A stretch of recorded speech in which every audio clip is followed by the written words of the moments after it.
Welcome to the Lock Sportscast, your weekly source for lock sport news and sometimes interviews. This is episode 43, recorded March 27th, 2021. I'm your host, Charles Current.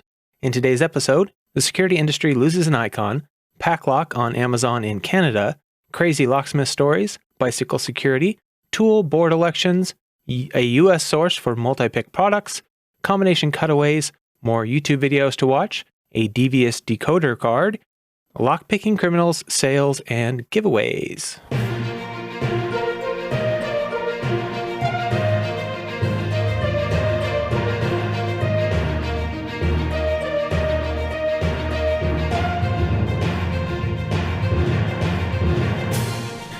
You can find this podcast almost anywhere you listen to audio content. You can find the video version on YouTube. Links to all stories discussed will be in the show notes. YouTube and some of the apps limit the length of show notes, so if you're using one of those, you can always find full show notes with links at thelocksportscast.com. Corrections and additions this week. I just want to apologize. I should have credited the Bone in the Box as a content producer on the last episode, episode 42. I apologize for that, Bone. My bad. I did put you in the show notes afterwards, but I just forgot when I was reciting the list on the actual recorded version. Also, I would like to apologize to Cherokee Lockpicking on YouTube. She came back after a long hiatus. I totally missed it when she actually came back. It's been a couple of weeks ago. I've been busy and I just didn't notice her in my feed. So, welcome back. I'm glad to have you back, and it was nice to hear your voice again and see you picking. First up in the news this week, Security Info Watch has announced that the security industry has lost an icon. It says, longtime Locksmith magazine editor Gail Johnson lived a life of vision. In December 2020, Gail retired after 32 years as editor-in-chief of Locksmith Ledger, doing what he always did, putting his priorities in order to fight cancer. He battled in silence and without fanfare. Today, however, Gail Johnson, our friend and colleague, quietly left this earth, dying in the home he built, surrounded by the family he loved. He was 84. I know, starting on a down note. And PacPrez left a post on the lockpicking subreddit. He says, we have answered the call to get product into Canada, kind of. We're doing a test, and we geared the test specifically for this Reddit subgroup. Before we take the leap and put a bunch of our products on Amazon.ca fulfillment centers, we wanted to test it first. So we took some of our PL410 Pro locks and threw a slew of them into various Amazon.ca fulfillment centers. We picked that lock because we know this group tends to like it. My hope is that our Canadian friends will be willing to buy some. Not so I get rich, although that's certainly the end goal, but so that we can get your candid feedback on how the whole experience went. Did the product show up timely? How did the packaging look? The labeling? Was the product in good shape? Overall, how happy are you buying our products this way? So a bit of marketing, and I apologize, but this is the sort of data that our family business really needs before we make the plunge and push a bunch of product into the Amazon.ca fulfillment centers. Thank you all. If you search PacLock or PL410 Pro or go to this link, you'll see it, and I will have his links in the show notes, both to the Reddit post and that Amazon.ca link. And Chirael sent in a link to a page on American Key Supply called Crazy Stories from Our Customers. They say, to help us confirm that our new customers are really locksmiths, one of the things we ask them is to tell us a good locksmith story from their past. Here are some of those for your enjoyment. There will be a link in the show notes if you want to read these yourself, but I thought I would just maybe read one of them every episode or so here on the show, just for entertainment. The first story reads, went to unlock a truck, make keys for the truck, and make keys for his camper that was parked nearby. The customer had looked everywhere with no luck in finding the keys. Got done making keys, customer paid, and yelled at his dog, let's go. The dog jumped down from the tailgate, and there were the keys. The dog had been laying on him the whole time. Ran across an article this week called 6 Ways to Protect Your Bikes with Better Security Practices. I thought it was a really good article. They teach a whole way of dealing with security on bicycles, not just the locks themselves. They say there's no such thing as a theft-proof bike. Anyone with a set of $20 bolt cutters can get through that cheap cable lock in under a minute. Thicker cable, thin chain, yeah, that just requires a bigger set of bolt cutters for a few dollars more. And if the thief is armed with time, some privacy, and an $85 cordless angle grinder, they can typically cut through that U-lock in about a minute. Chains too thick for bolt cutters are more resistant to angle grinder attack, but they can be unwieldy. Bottom line, you'll always be at the mercy of a brute force attack on a bike lock. So what's the bike owner to do? Simple. Limit opportunities for theft. Make your bike difficult enough to steal that the potential thief will look for an easier target, and cover your butt with some simple proactive steps before you find your bike gone. In this article, I'll cover some of the best practices to follow, as well as some intelligent solutions for securing your bikes in all three situations. And the author goes over some basic steps. They have document your bike, which means pictures, serial number, stuff like that. Second, are you insured? Insurance won't prevent bike theft, but the right kind of insurance is inexpensive and equals peace of mind. Outside lockup. Proper lockup involves two locks, one securing the bike's rear wheel and frame to an unmovable object, and another securing the front wheel to the frame, ideally also to an immovable object. You won't make your bike impossible to steal, but the goal is to make your bike just difficult enough that the thief will look for an easier target. In transit. Best practices and common sense. If you're at a somewhat sketchy rest stop, broken glass on the ground is never a good sign. Take turns using the bathroom. In other words, don't leave them unattended. Make sure you have your eyes on them. At home garage, in your home or condo, if you have an automatic garage door that you can only open with a remote or a coded pin, disable the manual release ASAP. Why? Because anyone with a hook on a coat hanger can open most automatic garage doors from the outside without a remote. That little emergency release is a big weak point on those garage doors. Secure building bike lockup. Secure building bike cages are pretty much a candy store for thieves. They're easy to access. Bikes are usually in a laughably secure cage. Typically chain link fencing that's easy to cut with the same bolt cutters used to defeat cables and cheap U-locks. So tenants may have bikes lightly secured if at all, and the video camera system usually isn't being monitored, so the chances of police response are about zero. Anyway, the author goes into a lot more detail in the story. I just covered the highlights here. You can check it out by the link in the show notes if you're interested.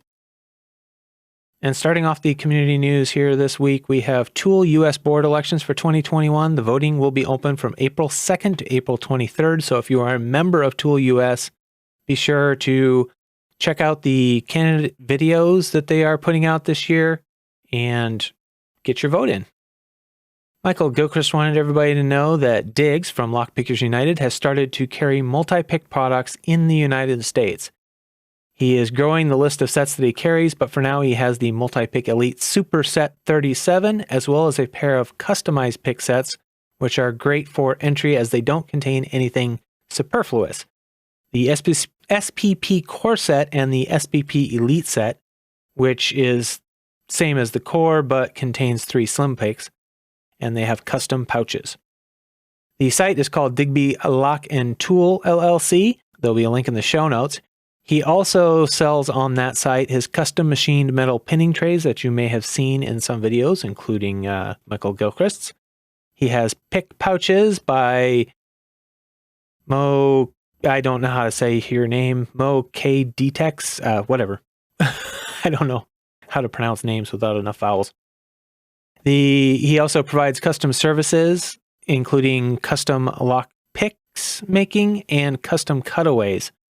And Michael Gilchrist did a video where he unboxed the SPP Core Set, and that video is his L113 entitled Multi-Pick Set from DigbyLockandTool.com, pick and gut of a Schlage and Master S31. So go check that out. If you are in the US and you are in the market for multi-picks, be sure to check out DigbyLockandTool.com. Also, a quick reminder that RubberBanned has made his impressioning handles available. He still has some for sale on hooligankeys.com. There is a limited quantity, so if you're interested in getting one, make sure you get over there and check that out. And he does still have a coupon code that is active right now. The code is NEWSTUFF21, and it will save you 15% if you use it. And it does work on the impressioning handle I checked. RoonPicker has put out a video unveiling the official Speedlocks tournament lock, which is a PacLock 90A Pro with the Speedlocks.org logo, custom bidding, and custom pins. They will be for sale soon. Buying one will enter you into the tournament. In order to make it a fair tournament, all of them are keyed alike and pinned the same.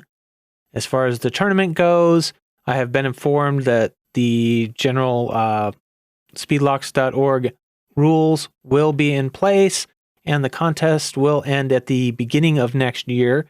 There will be a big grand prize, I am informed. No details on what that is at this point, and more details coming soon from Roon. So you can check out his video, which is entitled #Panda-Frog21Mar, picking the official Speedlocks tournament lock. MrBlack-Magic has put out a video entitled Urban Alps Stealth Key 2x7 levers with false gates, picked, gutted, and explained, plus lockcam. And as the title implies, this is another one of his excellent lockcam series of videos. This one is the Urban Alps Stealth Key. And he expects this to be confirmed as a new speed picking record. It was a 94-second open. If you've wondered how to pick the stealth key, you really should check out this video. You get a really good view down the keyway. He also goes over the different bidding positions and stuff like that. So you might want to check this one out. Legend of the Samurai has now released a video on the Medeco M4. He titled it Medeco M4 Picked and Gutted.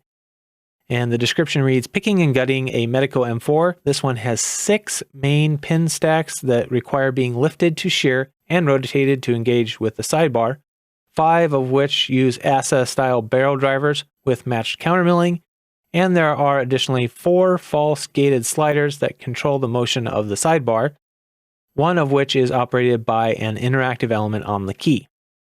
He goes in and shows you all the different, he actually ended up repinning it because the locksmith that sent him the lock did not put, he really didn't put security pins or anything in it. So Legend of Samurai, wanting a challenge, of course, repinned it with the barrel drivers and the false gated pins. So check it out. A couple of new videos I ran across this week that I found interesting were of cutaway combination padlocks. First off, we had one video by Albert LaBelle, his video number 360, where he has made a cutaway of an ABS 7850. He says, these combination locks are very popular worldwide. Let's take a look at exactly how they work. And he does an excellent job of showing how not only the combination system works, but how the key bypass works.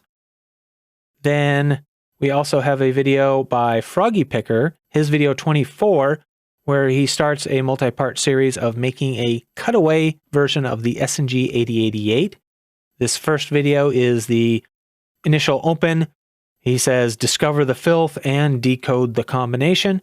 So I look forward to part 2 in this series, and I recommend you go check that out. We have a new product this week by Devious. He has put out a video called Revealed, the Devious Decoder card. I will have links not only to that, but to where you can pick up the card. He says, the card has been in the making for quite some time. I revealed it as a concept and open sourced my original design files at Wild West Hackin' Fest in late 2018. And I've been working on revising it and developing it into a field-ready item off and on for the past many months. Thank you so much to all the folk who helped play a role in helping me to realize this design into a full-on production item. Andy in the UK, and my buddy and business partner Babak, and Amy from the 303, who helped me with the initial tweaking of the vector diagrams back when I was making laser cut prototypes. This community is wonderful, and it brings amazing things like this into the world.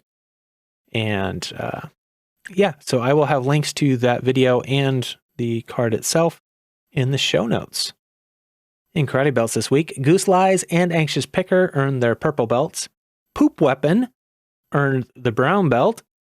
That was a proper name for that. And this one I'm going to butcher. Nefariel Wannabe earned their red belt. So congratulations to all of you. Remember, this show is only possible because of the support of the community. So if you value the show, please help support it by sending in your news, links, giveaways, whatever you have that's Locksport related that you think the community might be interested in. Send it in to me at podcast@locksportscast.com or go to locksportscast.com and click on the support tab, and you can find many ways to contribute. You can always share the show with your lockpicking friends online or in person. You can leave a review on your favorite podcast platform or a comment and thumbs up on YouTube. That helps too. Subscribe or donate via Patreon or PayPal. Or if you happen to be using the new Breeze podcast app, I do have a Lightning wallet set up over there, so you can stream Satoshis to me while you listen. Now, it's time to say thank you to the people that made this episode possible. The founding executive producers for this episode are Medler, Panda-Frog, Michael Gilchrist, Starrylock, Williams Brain, Dave to be Deciphered, Liban's Locksport Journey, Pat from Uncensored Tactical, BillN, PHpicker, 3 Raccoons in a Raincoat, and the newest is Chirael. Thank you to all of you. Chief content producer for this episode is Joshua Gonzalez. The other content producers are Chirael, Dusty and Wendy, Michael Gilchrist, MrBlack-Magic, RubberBanned, HVLogic, Wendt, PHpicker, RoonPicker, Panda-Frog, Starrylock, and Pocket Woman. And thanks to all of you.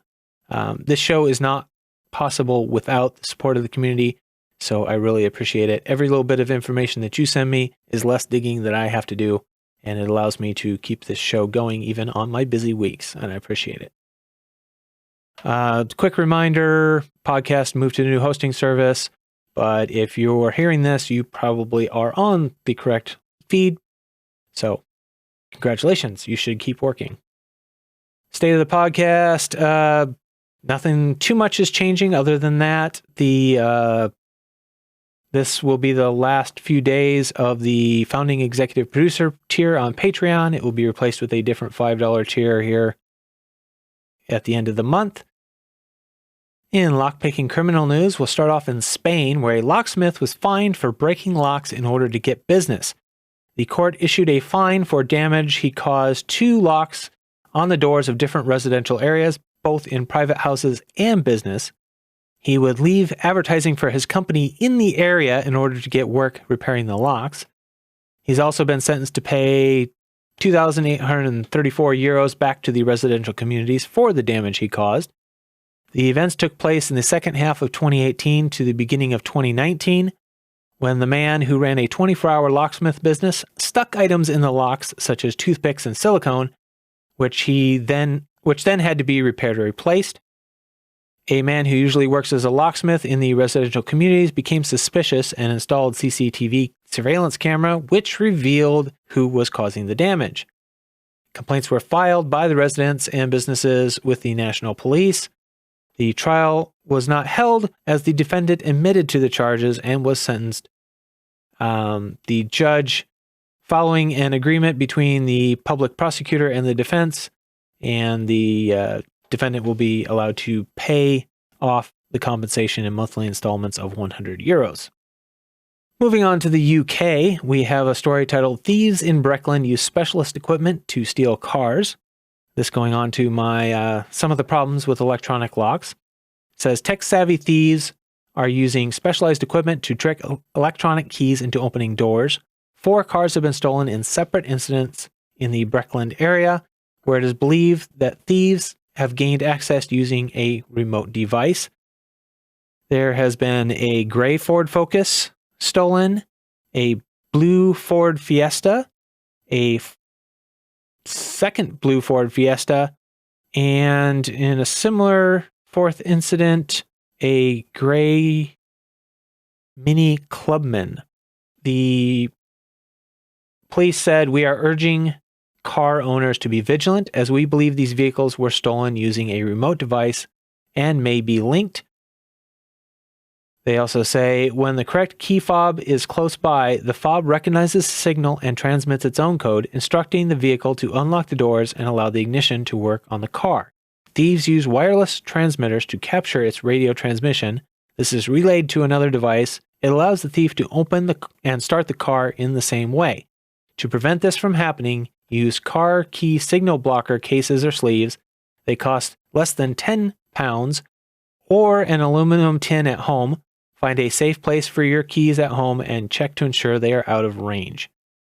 They also say use a good quality crook lock or full cover steering wheel security lock to immobilize your vehicle, and consider fitting an OBS safe device to secure the OBD port to prevent criminals using software to code an electronic key for your vehicle.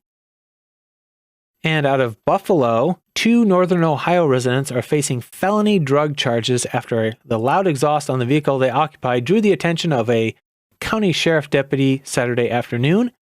The deputy stopped the vehicle on I-77 and reportedly found nearly 16 grams of suspected crystal meth, along with pills, drug paraphernalia, a lockpick set, a firearm, and counterfeit purses in the vehicle. The next article is entitled, "Wanted Victoria Man Found Unconscious and Armed with a Knife on the Galloping Goose Trail."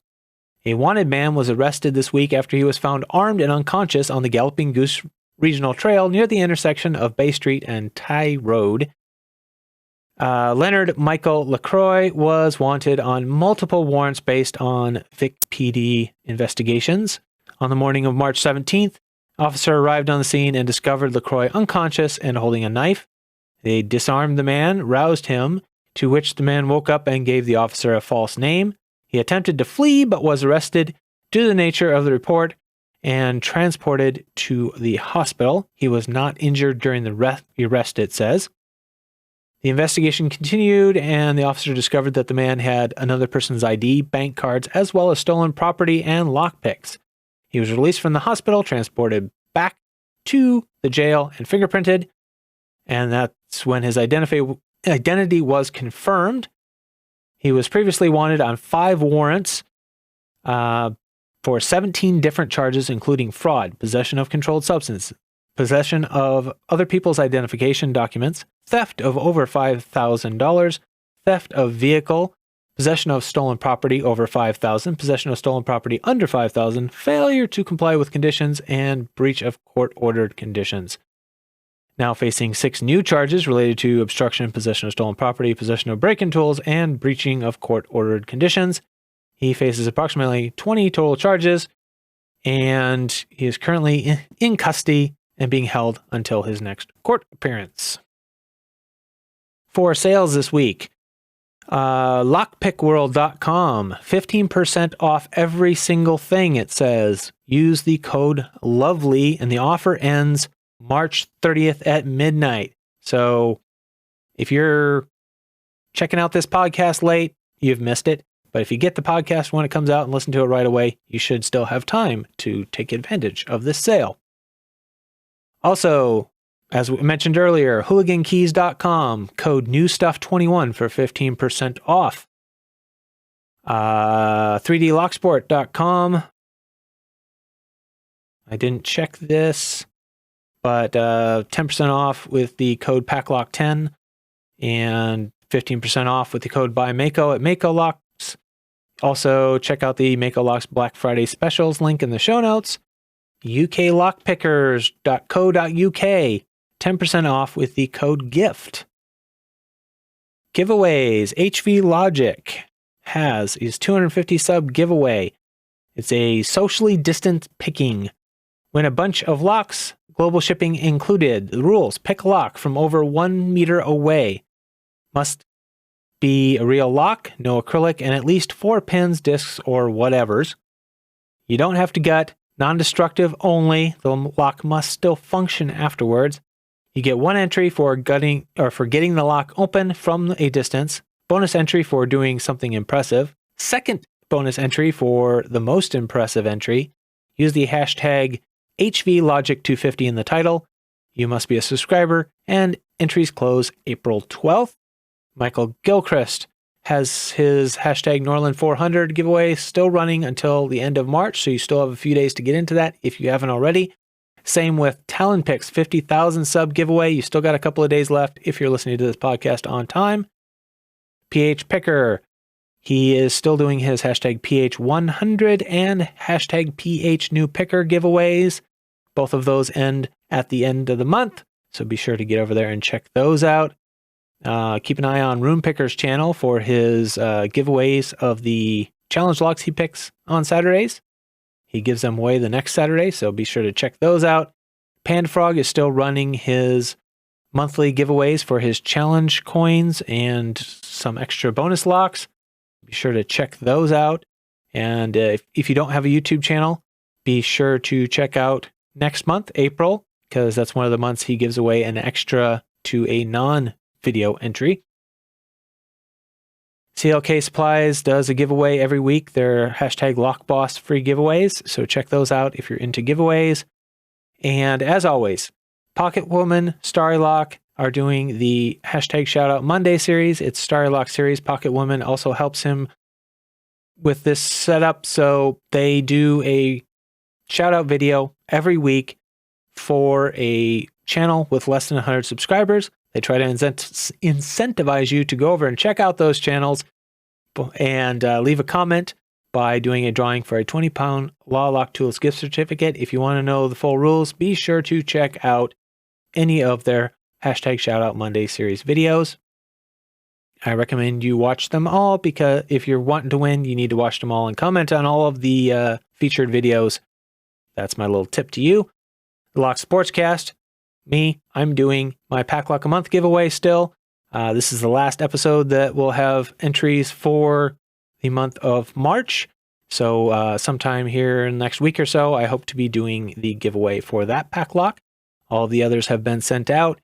And on that note, in case you're still tuned in, I'd be surprised if you are, but if you're still tuned in, be sure if you want a Locky Award, keep an eye on your mail. They all but one have been mailed out. That one I was asked to hold for a while. The rest have been mailed out, so if you haven't already received your trophy, you should be receiving it very shortly. Remember, this show is listener supported, so if you have any information that's Locksport related that you would like covered in the show, please send it in. It doesn't matter what it is. If it benefits you or benefits somebody else, doesn't matter. Some new product you've developed, some site that you're running that's new, video you put out that you're interested in, or something somebody else did that you really want to highlight, send it in to me and I will get it covered. Thank you to all of you, and keep it legal.